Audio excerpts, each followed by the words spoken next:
arkadaşlar. Bugün sizlerle beraber donat yapacağız. Malzemeleri sayalım mı? 2 tane yumurta var. Bu ne be? 2 tane yumurtamız var. 4,5 su bardağından biraz fazla unumuz var. Un şurada kabın içinde Defneciğim. Evet, o büyük un. Sonra 100 gram oda ısısında beklemiş tereyağımız var. Tereyağını gösterebilir misin? Arkadaşlar şimdi ekmek olmayı. Evet, 2 yemek kaşığı dolusu şekerimiz var. Evet, Bu ne? bir tanesi şeker. Bu ne anne? Evet, orada 2 paket instant maya. Mayamız o. 1 tatlı kaşığı tuz. Tuzumuz bu kadar.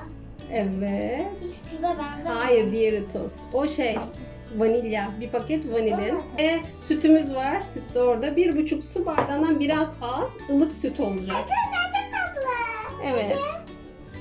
Şimdi hadi başlayalım Defneciğim. Eleyerek al bakalım. Bunu mu eleyeceğim? Evet. Yavaş yavaş. Tamam. Eleyerek hamurumuzu hazırlayacağız. Şimdi yumurtayı kırabilirsin Defneciğim. En ikonik olduğum şey. Yumurtayı şöyle elimiz kırıp.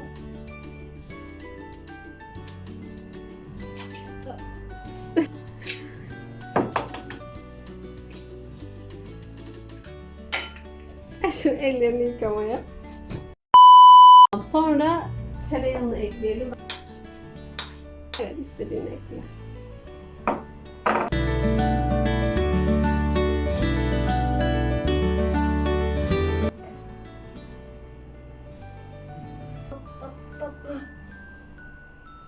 Bu arada ilk defa donat yapmayı deniyoruz. Umarım becerebiliriz. Ne diyorsun, sence yapabilecek miyiz Defne? Ben güveniyorum. Evet, ben de güvenirim. Yaparız ya. Biz her şeyi yapacağız. Bence de. Hep.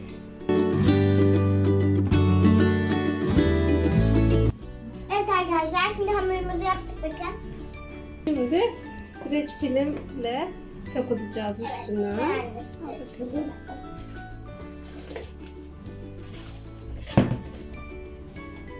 Şimdi o 45 dakika kadar bekleyecek.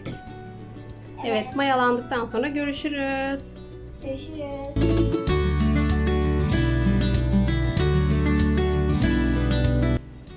Of, slime gibi, cıvık slime gibi. Arkadaşlar şimdi ben bunu buraya alıp sereceğim. Hop. Hop.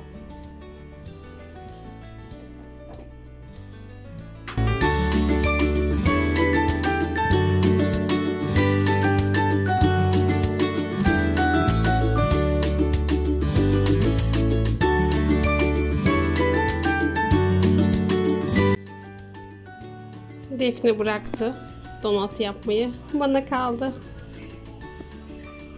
Hamur dinlendikçe alması zor olacağı için bu yağlı kağıtlara koydum.